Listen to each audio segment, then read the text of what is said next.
In the final moments of his life, Saint Padre Pio surprised those present with the words he uttered, which required all of his strength. Could these final utterances be a countdown to the final day? Padre Pio was a revered saint who was bestowed with the sacred stigmata, and he bore these wounds with dignity and humility. In the final moments of his life, Saint Padre Pio surprised those present with the words he uttered, which were spoken with great strength. Could these final utterances be a countdown to the final day? Padre Pio was a revered saint who was bestowed with the sacred stigmata, and he bore these wounds with dignity and humility. He lived a life full of pain and suffering, enduring everything in silence. The light that enabled him to overcome all hardships was thanks to his steadfast devotion to Jesus Christ. In the moments before Padre Pio's death, Jesus Christ himself appeared and spoke to him. The very last moment. In 1968, Padre Pio's health had been in steady decline since 1968, and on the day of his death, he was weak and extremely ill. Despite this, he continued to hear confessions until a few days before his death. He had a strong desire to die on his feet at his place of work, after spending a day in prayer and ministry. He appeared to be at the extreme limits of his strength, and he was in constant expectation of death. When saying goodnight, Padre Pio often asked his Capuchin brothers to recommend him to the Lord because he was not sure if he would be alive in the morning. While he was not frightened of death, he felt it looming over him, ready to snatch him away. Several months before his death, he had said, "I am not afraid of death. I feel it looking over my shoulder, ready to snatch me away." Padre Pio requested that a depiction of Saint Joseph be placed in close proximity to his cell. His confreres observed that he would pause daily before the image and contemplate it in silence. It was only subsequent to this that they became aware of the fact that Padre Pio had been engaged in daily prayer to St. Joseph for the fulfillment of his death. Some of the Capuchins also reported that for a period of several weeks prior to his demise, the monastery of Our Lady of Grace appeared to have undergone an unmistakable transformation in its ambience. The corridors, living spaces, communal areas, and the monastery itself were said to be imbued with a profound sense of contemplative silence. At that time, the fact that Padre Pio was undergoing a period of profound spiritual contemplation was not yet evident to anyone. In the weeks preceding Padre Pio's demise, the monastery of Our Lady of Grace exhibited an uncharacteristic atmosphere of profound silence. During this period, the imminent passing of Padre Pio was not yet apparent. Upon recognizing the approach of his death, Padre Pio immersed himself in prayer, reflecting on his life dedicated to spiritual contemplation. This dedication encompassed the solitary prayers he had learned in his childhood in Pietrelcina, extending to the Our Father he intoned in his cell during his final hours, while he remained fully conscious. Padre Pio's life was characterized by a profound dedication to prayer, encompassing both solitary contemplation and communal worship. His spiritual practices included the recitation of the Our Father, a prayer he incorporated into his routine, even during his final hours in which he remained conscious. This commitment to prayer was evident in every facet of his life, whether in moments of personal struggle, in the joys of daily life, or amidst the vicissitudes of life. It is noteworthy that the entirety of Padre Pio's existence was imbued with prayer, and his actions were guided by a profound sense of spiritual connection. It can be said that Padre Pio's anticipation of the end of his earthly journey was a constant presence in his life, as he looked forward to the moment of spiritual release and the fulfillment of his earthly pilgrimage. Padre Pio's anticipation of his ultimate reunion with God was profoundly compelling. In a letter to Padre Agostino, he articulated his sentiments, stating, "Living here below is wearisome to me, my dear father. It is such a bitter torment to me to live in exile that I can hardly go on any longer. The thought that at any moment I could lose Jesus terrifies me."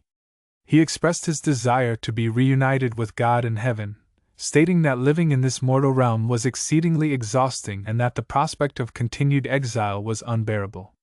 He further confided in Padre Pio, expressing a fear that, at any moment, he might lose Jesus, a sentiment that he found himself unable to fully articulate.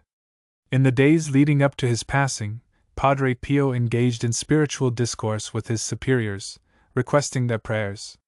During this period, he confessed to his superiors that, in the event of his own demise, his absence from the presence of his Heavenly Mother would leave him despondent. On the night of the 23rd, shortly after midnight, he made his final confession. He made his final confession and renewed his Franciscan vows.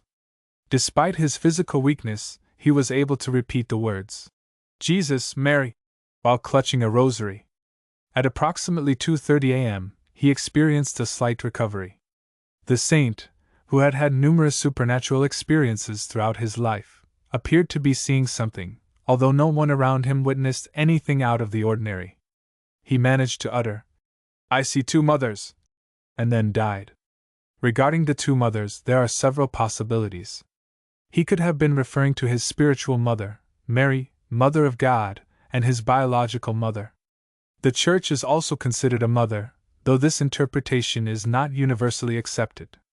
The question of how this phenomenon manifested is of interest.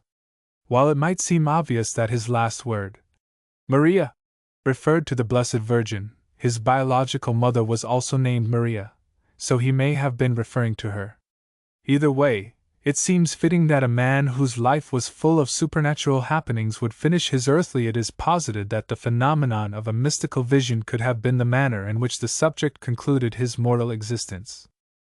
In the months preceding his demise, Padre Pio's stigmata underwent a gradual dissipation, initially manifesting as wounds on his feet. The Capuchins who provided him with care observed a decline in the bleeding from these wounds, with the bandages requiring less frequent replacement. Life with a mystical vision. In the months preceding his death, Padre Pio's stigmata underwent a gradual dissipation, initially manifesting as diminishing bleeding from the wounds on his feet. The Capuchins attending to him observed a notable reduction in the frequency and severity of the bleeding. By September 22, 1968, the day preceding his demise, Padre Pio's left palm exhibited a prominent scab. During the morning Mass, 2 scales dislodged from his hand. Upon examination of Padre Pio's body post-mortem, the medical professionals noted the complete dissolution of the stigmata on his hands, feet, and side. His skin exhibited no traces of the wounds. On the day before his death, Padre Pio exhibited signs of the wounds of Christ, including a raised scab on his left palm. During the morning Mass, 2 scales fell from this palm. Upon examination of Padre Pio's body after his death, doctors observed that the stigmata on his hands, feet, and side had disappeared completely. His skin exhibited a smooth, regenerated appearance in the areas where the wounds had previously been. There was an absence of scarring, and the skin appeared as fresh as that of a newborn baby. The doctor noted the beautiful fragrance of orange blossoms in the room, a scent he had perceived on numerous occasions when in the presence of Padre Pio. As they stood in close proximity to Padre Pio's lifeless body, a scab dislodged itself and fell from his left hand. This was the final remnant of the wounds of Christ, which he had carried on his body for a span of 50 years. Padre Pio's countenance appeared serene and beautiful in death. A rosary was placed in his hands, along with a crucifix. The rule of St. Francis. His priestly purple stole was draped around his shoulders. Air Force and police helicopters flew overhead, dropping flowers and prayer cards on the huge crowd below. It is estimated that 100,000 people attended Padre Pio's funeral mass. His body was placed in a granite crypt. On September 22, a vast congregation of 100,000 people congregated at the International Prayer Group Congress in San Giovanni Rotondo, Italy, to pay their respects to the late Padre Pio. The event was marked by the solemn presence of various religious leaders, including members of the Air Force and the police, who arrived via helicopter to participate in the ceremony. The atmosphere was somber, and the attendees observed a moment of silence to honor the memory of Padre Pio. Padre Pio, a revered figure within the Catholic community, was known for his profound spiritual guidance and ability to offer solace to those seeking his counsel. He is believed to have provided assistance and support to individuals from all corners of the globe, drawing upon a profound connection with the divine.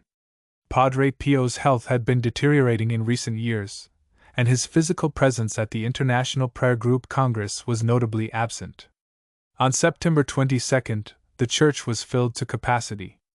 Members of Padre Pio's international prayer groups attended the morning Mass.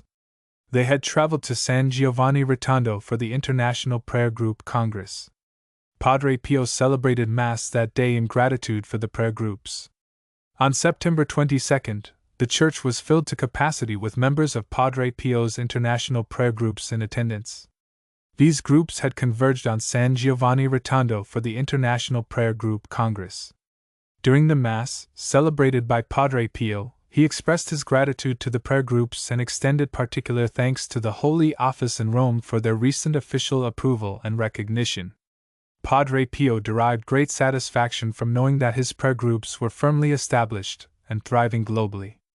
As he departed from the altar, he nearly succumbed to a collapse. Several of the Padre Pio's physical state was observed by several Capuchins assisting at the Mass, who assisted him and prevented a fall. He then looked out at the congregation and, in a weak and trembling voice, called out. Later, he went to a window of the monastery to greet and bless the prayer group members who were gathered in the piazza below. His physical state was so weak that he had to be on the evening of the day in question. Approximately at 9 p.m., Capuchins who were assisting at the Mass approached the subject, who was identified as Padre Pio. They assisted him and prevented him from falling. Padre Pio looked out at the sea of people and, in a voice that was both broken and shaky, called out. He then proceeded to a window of the monastery to greet and bless the prayer group members who were gathered in the piazza below. He was so weak that he had to be supported by two of his brothers Capuchins. That same evening, at approximately 9 p.m., Padre Pio used the intercom to call Padre Pellegrino to his room. Padre Pellegrino, who took turns with Padre Onorato and Padre Mariano in assisting Padre Pio, was assigned to the evening duty that night. When Padre Pellegrino answered the call, Padre Pio's call, and entered his room. He found him in bed and noticed that his eyes were red with tears. Padre Pio had called him because he wanted to know what time it was. Padre Pellegrino dried Padre Pio's tears with a handkerchief and told him the time. After he checked to make sure that Padre Pio was all right, he then returned to his own room. In his final moments, Padre Pio made a request. If the Lord calls me today, ask the brothers to forgive me for all the trouble I have caused them, and ask them, along with all my spiritual children, to pray for my soul. Padre Pio then expressed a desire to renew his religious vows, and he did so. In his final moments, Padre Pio made a request to the Lord, stating that if he were to call him that day, he implored the brothers to grant him absolution for the transgressions he had committed against them, and to implore the brothers and all his spiritual children to offer prayers on his behalf. He then made a request to renew his religious vows, pledging obedience, chastity, and poverty. He made a solemn vow and promised to Almighty God, the Blessed Virgin Mary, Saint Francis, all the saints, and himself, Father, to adhere strictly to the rule of the Friars Minor, as confirmed by Pope Honorius, and to live in obedience. Padre Pio's vows, made in the presence of a spiritual community, encompass a commitment to adhere to the principles of poverty, chastity, and obedience. These vows were made to a spiritual entity, including the Blessed Virgin Mary, the Holy Father, Saint Francis, and all saints. The vows were made with the intention of observing this commitment throughout their lifetime. The vows included a pledge to live without worldly possessions and to maintain a life of celibacy. Padre Pio's physical state was marked by severe arthritis, which significantly affected his mobility. At the age of 81, his posture was characterized by stooping and bending due to the pain associated with walking. To mitigate this pain, he relied on a wheelchair for the majority of his time. However, on this particular night, he exhibited an unexpected ability to stand upright and walk with ease. Padre Pio's physical state was marked by severe arthritis, which significantly impeded his mobility. At the age of 81, his posture was notably stooped and bent, and he required the use of a wheelchair for the majority of his time due to the considerable pain he experienced when walking.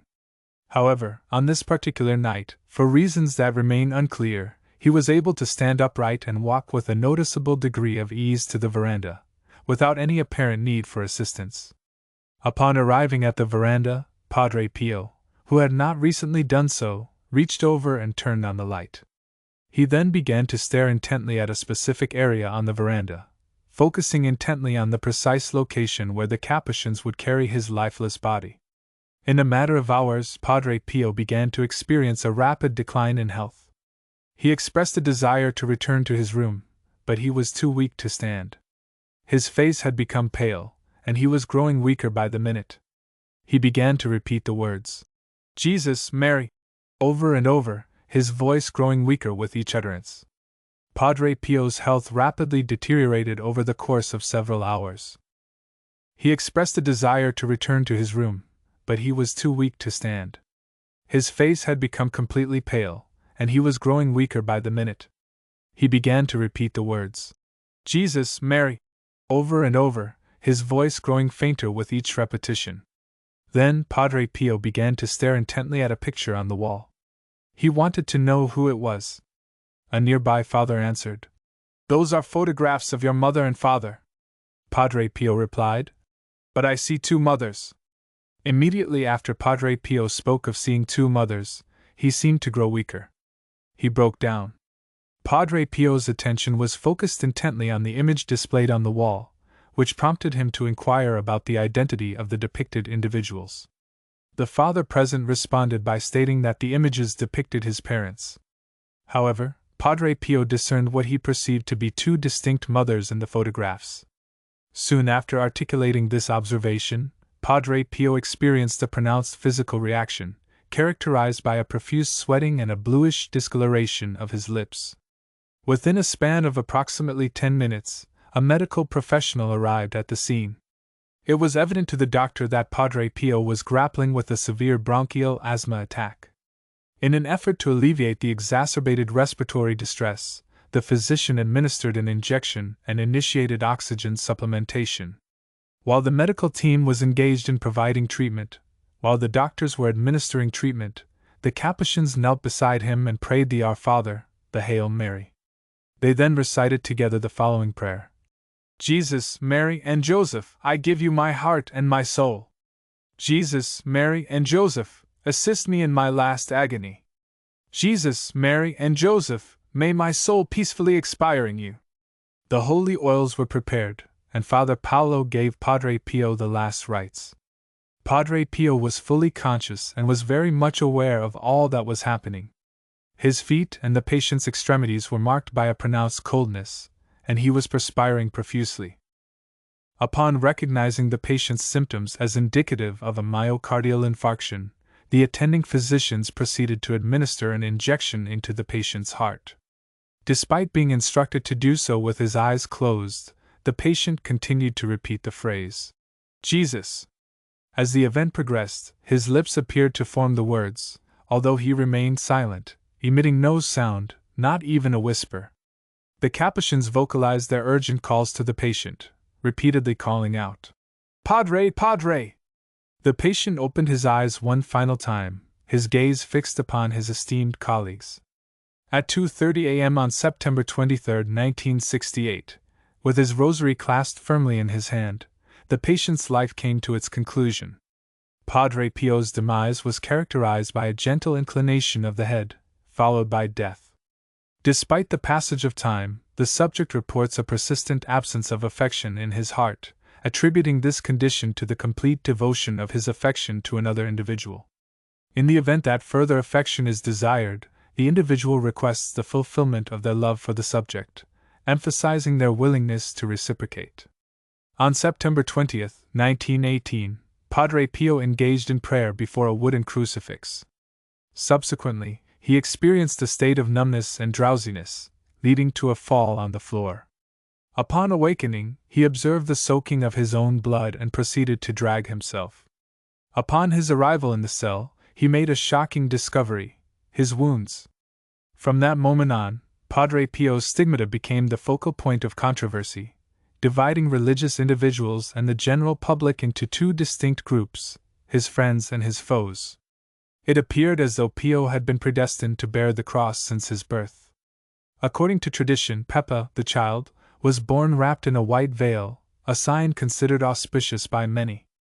The midwife, in an act of spiritual foresight, conveyed to Pio's mother the child's destined holiness when she lifted the newborn baby in the afternoon of May 25, 1887. The subject of this study, known as Padre Pio, was born Francesco Forgione. During his youth, he was referred to as Francie. His childhood was marked by a profound interest in religious narratives, particularly those centered on Christ, Mary, and the saints. He exhibited a tendency to retreat into solitude, engaging in profound introspection and attuning to auditory phenomena that he perceived as celestial, including distant voices, enigmatic utterances, and the resonances of unseen bells that seemed to resonate exclusively within his auditory perception. It is noteworthy that during the pontificate of Pope Pius XII, the Vatican considered the possibility of restricting the activities of the aforementioned Padre Pio. This prompts the following inquiry: how did he respond to this potential loss of his priestly faculties? Padre Pio's faculties, specifically his ability to celebrate the Holy Mass, were restricted. He was permitted to continue this practice, albeit in private and within the confines of the friary's inner chapel, rather than in a public setting. This decree was a significant challenge for him to accept. Rather than expressing anger, he acquiesced and submitted to the decree. In response, Padre Pio articulated, "God's will be done. The will of the superiors is the will of God." The subsequent years were characterized by his silence, as he celebrated Mass privately and did not receive visitors. Despite his profound benevolence, unblemished piety, and invaluable service to thousands of spiritual children, Padre Pio endured numerous arduous trials. His eminence and sanctity posed a significant threat to certain priests, who resented his renown and falsely accused him of being a hoax. Some of these priests held considerable influence, and their allegations prompted the Vatican office responsible for overseeing questions to investigate. Despite his profound benevolence, unblemished piety, and substantial contributions to his spiritual progeny, Padre Pio confronted numerous arduous tribulations. His unrivaled virtue and sanctity posed a formidable challenge to certain clergymen, who harbored resentment towards his renown. Consequently, they lodged unfounded allegations against him, branding him as a charlatan. Among these accusers were prominent figures, prompting the Vatican's oversight department, entrusted with the supervision of faith and moral matters, to undertake unfavorable actions against Padre Pio. He was subjected to censure, and constraints were imposed on his liberty to execute his spiritual duties. Throughout his existence, Padre Pio endured incalculable anguish, encompassing relentless persecution, mortification, allegations, defamation, legal proceedings, and censure. Despite his fervent supplications to the divine for the cessation of these afflictions and misconceptions, he persistently implored divine providence to grant him solace from the anguish. Padre Pio's steadfast adherence to his faith and moral principles led to a series of unfavorable rulings. These rulings included a condemnation and restrictions on his freedom to carry out his ministry. Throughout his life, Padre Pio endured immense suffering, including persecution, humiliation, accusations, slander, trials, and condemnations. Despite his suffering, he never sought relief from the pain. In fact, he implored divine providence to remove the afflictions and misunderstandings that plagued him. Padre Pio's unwavering commitment to his faith and morals is exemplified by his imitation of Jesus Christ during a period of 50 years of Calvary, a period of indescribable and unbearable confusion and humiliation. Numerous books have been written about the persecutions suffered by Padre Pio, refuting the accusations brought against him, revealing the bad faith of his detractors, and reporting the facts in full detail. These writings also delve into the physical sufferings brought on by the stigmata and the almost superhuman efforts involved in his extraordinarily fruitful pastoral work. Padre Pio's life and work were characterized by profound spiritual struggles, marked by the physical manifestations of stigmata, a profound dedication to his pastoral duties, and the persecution he faced. These challenges, while significant, contributed to his spiritual growth and glorification. In 1962, numerous bishops and archbishops participated in the Second Vatican Council, which included a visit to Padre Pio. On September 20th, 1968, marking the 50th anniversary of his stigmatization, Padre Pio recognized that his life was nearing its end. On September 22nd, after his morning Mass, the people acclaimed him. By 10:30, pallid and tremulous, he struggled to raise his cold hands and bless the numerous crowd from the window, indicating the magnitude of his physical decline. The congregation's elation and applause in response to the priest's salutation was palpable. In the afternoon, following the final blessing of the day's attendees, the priest withdrew to his personal quarters. According to the attending priest, at that precise moment, the window of Padre Pio's cell closed permanently, leaving behind the memory of a figure who inspired all those who approached him to address him as Father. On the morning of the 23rd at 2 a.m., after receiving the anointing of the sick with a rosary in his hands and the recitation of Jesus and Mary's names on his lips elevated his soul to heaven. He was 81 years of age. A considerable number of people came to pay their final respects to his holy remains. According to the chronicles of the monastery, the events that transpired were not the funeral, but rather the triumph of Padre Pio. Thus commenced the life of one of today's most venerated saints in Italy and around the world. In 1973, the cause for Padre Pio's canonization was initiated. For the subsequent decade, however, no developments occurred, as Padre Pio's name remained on the list of individuals condemned by the Holy Office. It was only under the pontificate of Pope John Paul II that the impediments to Padre Pio's canonization as a saint were removed. The pontiff had encountered Padre Pio in 1947 and had since regarded him with admiration and support. Consequently, on May 2, 1999, Pope John Paul II beatified Padre Pio, thus designating him as Saint Pio. Spiritual warfare lessons. Pio received the 5 wounds. There are several instances of Jesus Christ being depicted as having 2 hands and 2 feet, with one hand and foot positioned in a specific manner. These depictions are often associated with his miracles and the belief that they attracted people from all corners of the globe. However, it is argued that the power of Jesus Christ's teachings and actions lay not in his miracles, but in his love for God and humanity. As he himself famously wrote, "I am devoured by the love of God and the love of my neighbor. God is always fixed in my mind and stamped in my heart. I never lose sight of him. I can admire his beauty, his smiles, his vexation, his mercy, his vengeance." Padre Pio's aspirations were modest. He sought only to be a devout friar who engaged in prayer. He eschewed any sense of personal glory for the miracles he performed, attributing them entirely to divine intervention. When confronted by his companion Angelo Battisti on the subject, Padre Pio's response was one of humble mystery, admitting even he did not fully comprehend the nature of these events. The Italian journalist, in his account, expressed profound admiration, not so much for the reported miracles attributed to Padre Pio, but rather for the extraordinary nature of the man himself. Padre Pio's moral strength was palpable. It emanated from his entire being. When he lifted his head and surveyed his surroundings, his large eyes appeared to burn with a profound goodness that transcended mere pain. In contrast to most individuals, Padre Pio experienced a unique phenomenon during his prayers. He literally felt that God spoke to him, either through a word or a vision. In a letter to his spiritual director, Padre Pio articulated his unique approach to prayer, stating, "My ordinary way of praying is this.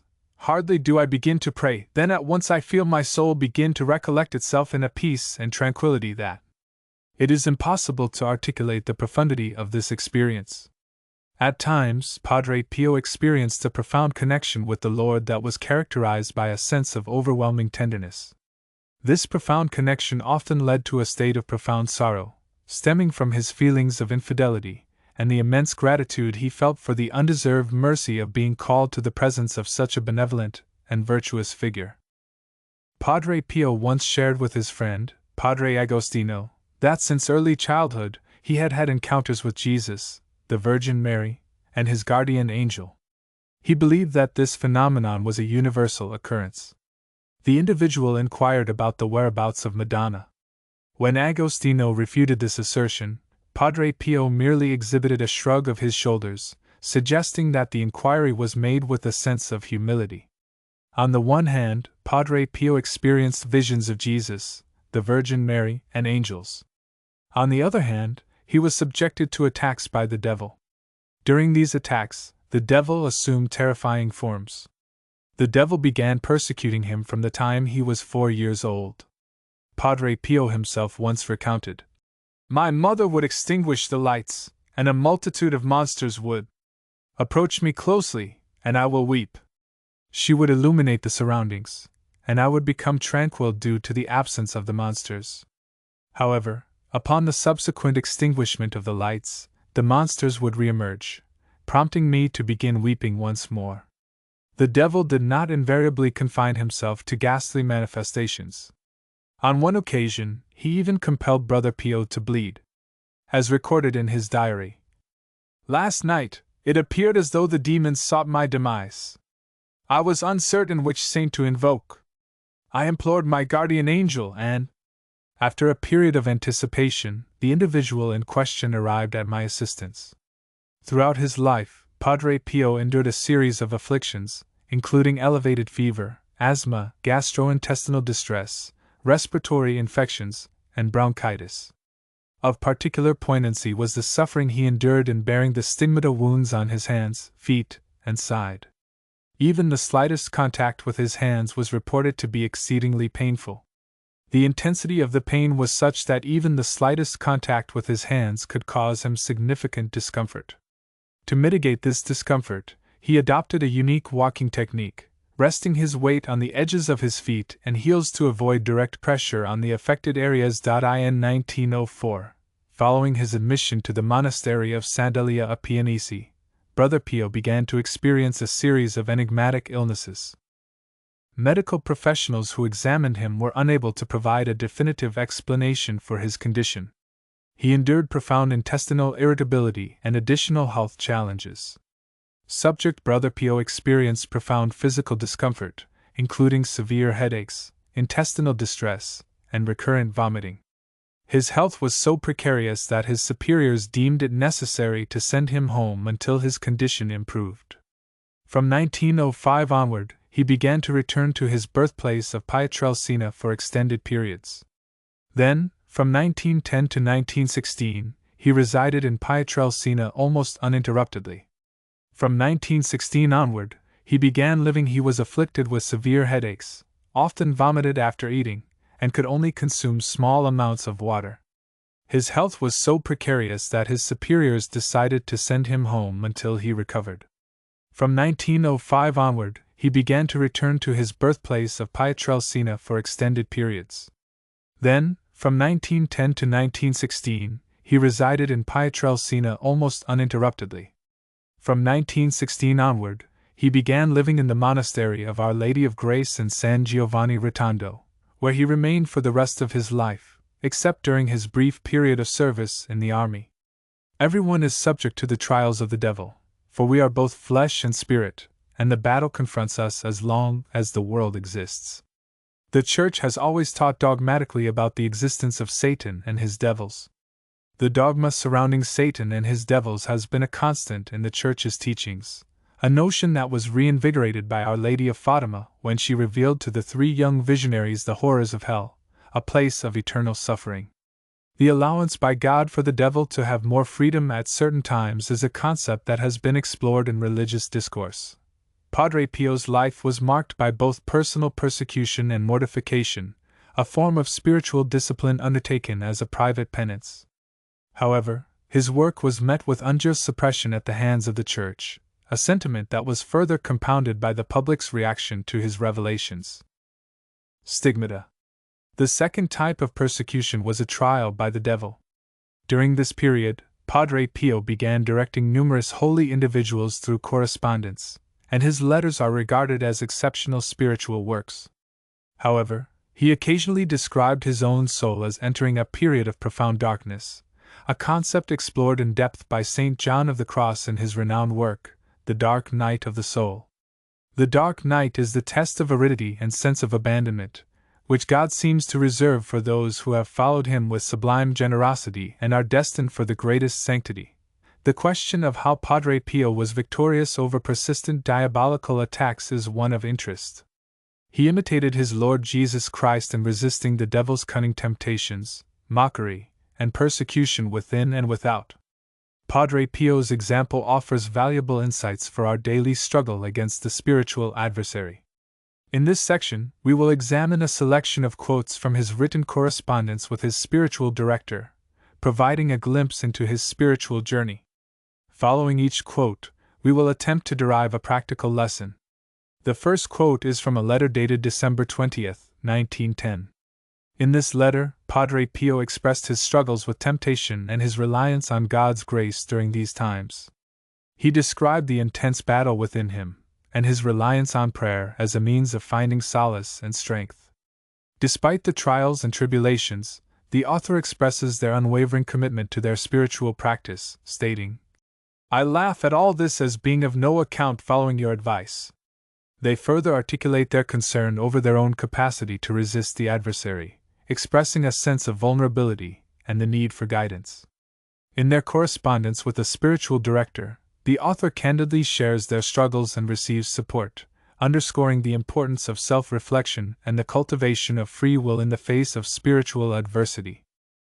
Despite the challenges, it is crucial to maintain our spiritual fortitude and seek guidance from a spiritual director. By doing so, we can combat the adversity and resist the temptations of the devil.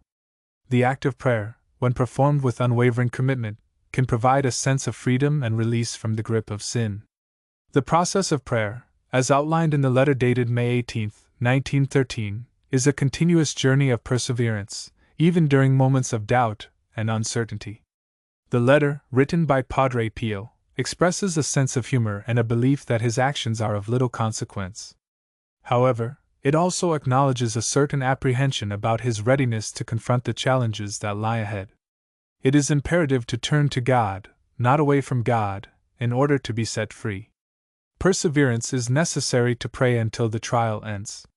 In his letter dated August 17, 1910, Padre Pio wrote, "I laugh at all this as being of no account following your advice. It sometimes worries me, though, that I am not quite sure if I have been ready to put up a fight at the enemy's very first attack." In an effort to keep things in perspective, not to give too much credit to the demons, Pio reminds us that we must immediately fight off the devil's first attack, which will be aimed at our most vulnerable area.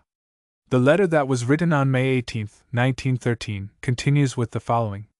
As stated in the letter dated May 18, 1913, the following is a transcription. "My dear Father, who could possibly fathom the trials I have endured? I have been alone both by night and by day. From that day forward, I became embroiled in a fierce conflict with those malevolent beings. They attempted to instill in me the belief that I had been forsaken by God for all eternity. The notion that God has completely rejected us is a common diabolical tactic. We must adhere to the truth of God's covenant of love." As indicated by the spiritual director, Padre Pio's steadfastness in the face of spiritual adversity is noteworthy. Despite facing profound challenges, including the rejection by God, Padre Pio remained resolute in his faith. He exhibited a willingness to endure any hardship or suffering, as long as it served his commitment to his spiritual vows and ensured his salvation. This determination to maintain his faith and not waver in his beliefs is a testament to his dedication to his spiritual obligations. In the context of spiritual warfare, where adversity and temptation are prevalent, Padre Pio's unwavering commitment to his faith serves as a beacon of hope and strength for others navigating similar circumstances. In the context of spiritual warfare, the spiritual director observes that Padre Pio refuses to retreat or acquiesce to adversity. He asserts his willingness to endure any form of suffering, provided it ensures his steadfast commitment to his vows and safeguards his salvation. We, too, must remain committed to our divine obligations and maintain our focus on eternal salvation. On June 25, 1911, he inquired of his superior, "My dear Father, what is God's purpose in allowing the devil such considerable freedom? Despair attempts to take hold of me, yet I assure you, Father, I have no intention of displeasing God. I cannot comprehend, let alone justify, How will so determined to do good can be associated with such profound human afflictions? On June 25, 1911, Pio wrote to his father, expressing his confusion and anguish regarding the apparent contradiction between his own spiritual resolve to do good and the pervasive human suffering he witnessed. He lamented the apparent discord between his personal sense of purpose and the prevailing circumstances, asking his father for guidance and assistance in navigating this internal conflict. In moments of spiritual distress, individuals often find support and guidance from spiritual mentors or confidants, who help them to resist despondency and maintain their resolve to act in accordance with their spiritual principles. In the face of spiritual adversity, it is essential to maintain resilience and commit to the pursuit of virtue, even in the face of profound human suffering. As Pio asserts, the primary objective in the face of spiritual attacks is the salvation of the soul, with the understanding that God is not to be offended. In his letter dated May 9, 1915, he expresses his anguish, stating, "The enemies are continually rising up, Father, against the ship of my spirit, and they cry out in unison, 'Let us knock him down, let us crush him, since he is weak and cannot hold out much longer.'" This cry, as perceived by Pio, reflects the collective sentiment of spiritual opposition, underscoring the need for fortitude in the face of adversity. The profound sense of spiritual distress experienced by the individual in question, as articulated in the letter of May 9, 1915, is indicative of a multifaceted struggle with adversity. The author's sense of being besieged by hostile forces, characterized as enemies continually rising up against the ship of my spirit, reflects a state of vulnerability and resistance. The use of metaphorical imagery, such as roaring lions ready to devour, underscores the intensity of the internal conflict. The appeal to a higher power, invoking trust in God's ability to prevail over adversity, serves as a central theme in the letter. The juxtaposition of the devil's capacity to crush the soul with the Lord's capacity to lift up the soul symbolizes the duality of spiritual conflict. The emphasis on gentleness and charity in the reprimands by the Lord, contrasted with the devil's crushing of the soul, underscores the moral dimension of the conflict. The letter culminates in a call for resilience and the assertion that victory over spiritual adversity is attainable through faith. The objective is to identify the adversary, oneself, and the Almighty One.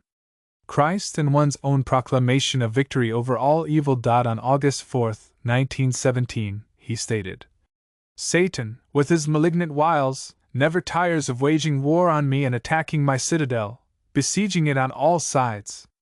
In a word, Satan is for me like a powerful foe who, when he resolves to capture a fortress, is not content to attack one wall or one. He assails it on all sides, relentlessly tormenting it. My dear Father, the insidious machinations of Satan fill me with trepidation. However, I find solace and strength in the promise of divine grace through Jesus Christ, which grants me the hope of triumphing over my adversary. In the context of spiritual warfare, recognizing our inherent limitations is essential for relying on the benevolence of the Almighty.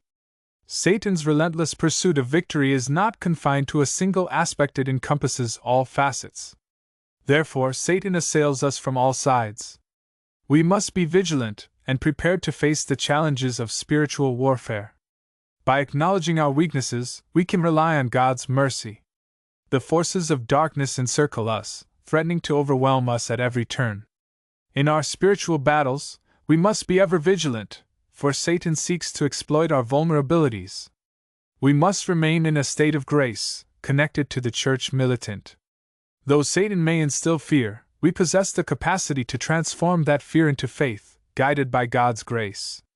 It is essential to heed the words of Padre Benedetto, spiritual director to Padre Pio. Do not be overwhelmed by the darkness, it serves a purpose. However, it is beneficial to periodically perform the sign of the cross on your forehead. In the state of grace, one is prepared to face the challenges of the church militant. Satan may instill fear, but this fear can be transformed into faith through divine grace. The letter from Padre Benedetto, spiritual director of Padre Pio, is a crucial source of guidance. It states, Do not be overwhelmed by darkness. It can serve as a reminder to make the sign of the cross on your forehead and recite the following words: May the Holy Spirit enlighten our senses and hearts with His grace. Or if you are facing temptations against faith, invoke Saint Michael and Saint Peter and Paul. You desire the dawn to break while you are still enjoying the midday sun, but your soul, yearning for perpetual light, perceives that when it transitions into shadow, it has never truly experienced the light. On this earth, it is winter, and darkness prevails. The temporal nature of earthly existence, characterized by the predominance of winter and darkness, is subject to the transient nature of light. The advent of eternal light, which will ultimately bring about the enjoyment of the reward of the endured darkness, is a promise that is to be cherished. It is hoped and believed that the light of this eternal existence may already begin to illuminate the present life. Best wishes for everlasting noon are extended to Pio and to all. It is encouraged that trust in the power of prayer be cultivated, as it has been demonstrated to fortify the soul. The act of making the sign of the cross on one's forehead and praying is also recommended. The passage continues by encouraging the faithful to direct their thoughts to the Holy Spirit and to Mary, seat of wisdom. It is a reminder that, during periods of spiritual desolation or spiritual warfare, it is easy to lose sight of the consolation of love and light. The passage also mentions the importance of a spiritual diary, suggesting that it serves as a tool to help us remember. The text goes on to emphasize the profound rewards that await those who persevere and believe, emphasizing that no creature is greater than the Master. The passage concludes with the assertion that Christ's life on earth is lived in those who believe, and that we, as believers, suffer, die, and rise in Him.